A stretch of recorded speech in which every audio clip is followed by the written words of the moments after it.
So, what I wanted you to do for a moment is to just think about a memory where you understood the power of what the momentum movement is.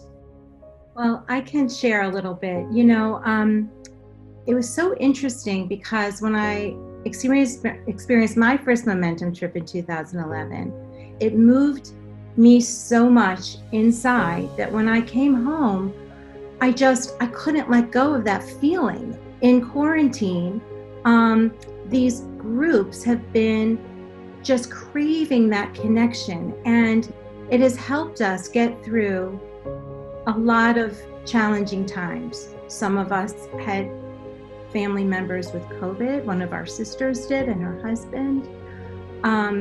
My father, as soon as quarantine started, he went into the hospital, and for 13 weeks, he just became more ill, and my dad died, and it was a really terrible time for me. But I have to tell you that my sisters were there for me.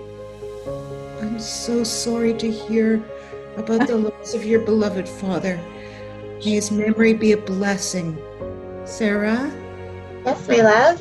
How can I help? I would like to hear, when you think about momentum, or when you think about your experiences, or even when you just think about the last few months, brings your heart to kind of rise. It makes my heart start pattering just even thinking about it. It doesn't take a lot of effort to think about what momentum means to me, or what it has done for my life, like so many have already shared. I think when I joined the Momentum experience, it was with the hope of maybe meeting one or two ladies that might like me equally as much back, that our kids might be relatively close in age, perhaps might invite me over for a holiday or a Shabbat. I spent years self-isolated, spending every holiday, every event, every Friday, you pick it, by myself. I have parents and sisters and many, many family members. But for some reason, I always felt alone. And, I'm doing everything I can to keep that light that momentum has brought into my life. It's truly been the catalyst for bringing more light and love. And Lisa, my love, I know that you are by nature a connector. You're a mover and a shaker. Has there been any time during the last few months where you just have been emotionally and physically exhausted? It's as if you are in my soul and you understand me, because that is exactly what happened, Adrienne.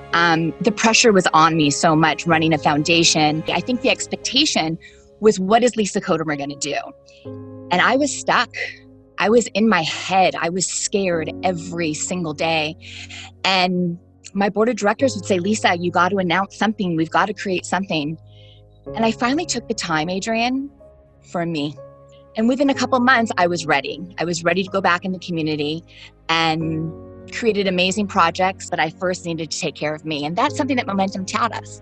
Take care of ourselves first, and then you can take care of others. Whoa. And let me, Eleni, I want to ask you something.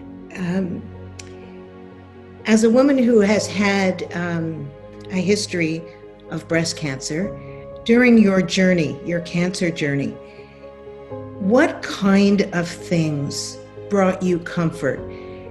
I think one of the things that gave me strength when I had breast cancer, and I had my friends and my family, but my mom and my sister do not live in the same city that I do. So when I saw them, I knew I was going to be okay. But I try to say the Moda Ani every morning, because like even today on September 11th, no given ordinary day is guaranteed to any of us. And I had an ordinary day, and I was in California going to my niece's bat mitzvah, and the doctor called and said, "You have breast cancer." Like, it was an ordinary day, and then it wasn't an ordinary day. Nothing's guaranteed. So I think a gratefulness practice is important in dealing with these things. And I think that because I had a gratefulness practice in place in my life, that it helped me to deal with these things.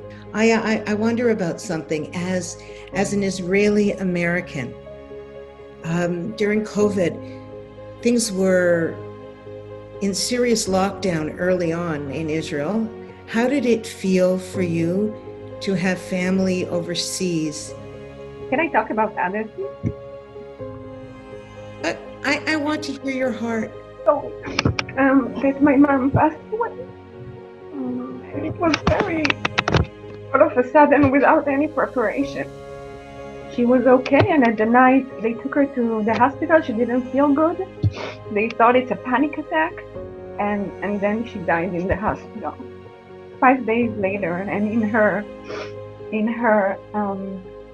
how do you say, journal, where you write agenda, you have like 5 days after she passed away, Aya is coming.